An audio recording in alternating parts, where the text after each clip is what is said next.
Eu já expliquei que a culpa não é de Rui Barbosa, mas vamos desenhar de novo para essa galera entender. Por que brasileiros estão buscando cidadania de um país africano, de onde saíram milhões de escravos? Essa medida foi anunciada pelo governo do Benin em 2024 como um gesto de reconciliação e reparação da injustiça histórica que foi o tráfico transatlântico dos escravizados. Na verdade, é quase um pedido de desculpas, porque Benin participou ativamente da escravidão. Mas vamos lá. A gente conversar algumas coisas. E um dos motivos da gente não saber exatamente de onde a gente veio é a falta de registros aqui no Brasil. A gente tem uma dificuldade muito grande de comprovar a nossa ancestralidade. Uma situação específica aconteceu em 1891, quando o Brasil já tinha abolido a escravidão. E a elite escravista estava buscando indenização pela perda dos seus bens. Sim, as pessoas escravizadas. E esse é um ponto muito importante pra gente ver com clareza como que as pessoas negras eram vistas pela sociedade. E foi aí que o Rui Barbosa, o então ministro da Fazenda, resolveu queimar todos os documentos que tinham registros de propriedade desses escravizados. Essa é a grande confusão que as pessoas fazem entre documentos de grandes fazendeiros, que ficavam praticamente dentro de uma receita federal, e documentos que ficavam em cartórios. E justamente o que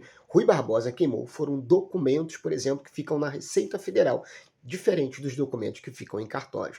Mas eu vou te explicar por que as pessoas não conseguem identificar a sua nacionalidade ou até mesmo sua região dentro daquele país. Aqui no mapa nós vemos Benin, por exemplo. Então aqui era o porto de Benin, que era o Porto Novo, onde os portugueses atracavam para poder pegar os seus escravizados. Quando esses escravizados embarcavam, eles eram embarcados como escravos de Benin, mas eles vinham de Togo, Ogbomoso, Iô, aqui ó, Ilorim, ou seja, Níger, toda essa área ali, mais um pouquinho para cá é a Nigéria, toda essa área em volta eram escravos de Benin. E mesmo que Rui Barbosa não tivesse queimado os documentos, o negro que saísse de Lagos, que saísse de Nigéria, de Níger, de Togo, ele seria um escravo de Benin. Da mesma forma, o escravo que sairia de Togo, ele poderia ser aqui, ó, de Cande, mas ele sairia do Porto Lomé, entendeu? Os negros não saíam com certidão de nascimento dos portos, principalmente até o século XVIII, não existiam ali cartórios, porque os cartórios eles começaram a ser colocados pelos próprios portugueses, o que garantia também, por exemplo, a liberdade dos negros que eram também escravizados aqui. Porque uma vez você era pego aqui, era escravizado e era liberto, e depois você poderia ser pego aqui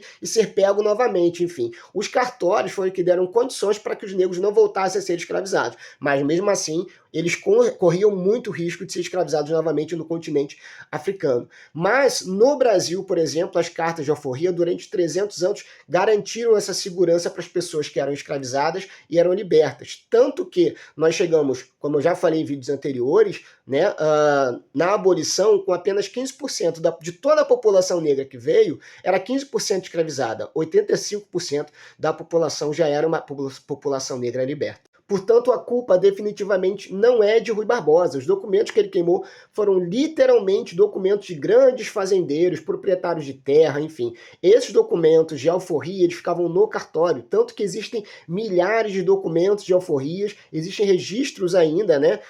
Tem vários canais aí que hoje leem e tem toda essa transparência que mostra as cartas de alforria, como era, e nenhuma delas vem escrito de onde aquela pessoa vinha. Geralmente vinha Preto Forro da Mina. E pronto. Se você ficou até aqui, entra lá nos meus stories, tem um e-book bacana falando sobre o início da escravidão e escravidão transariana e a mobilidade social que o negro teve aqui no Brasil, ficando até milionário depois da escravidão, por apenas R$ 9,90. Clica nos meus stories, você vai entrar lá no chat, tá bom? Ou até mesmo na minha conta, clica lá no chat, vai falar diretamente comigo e eu envio o e-book no seu WhatsApp diretamente para você. Gostou do vídeo? Já sabe, curte, comenta, compartilha, segue a gente para mais. Até a próxima.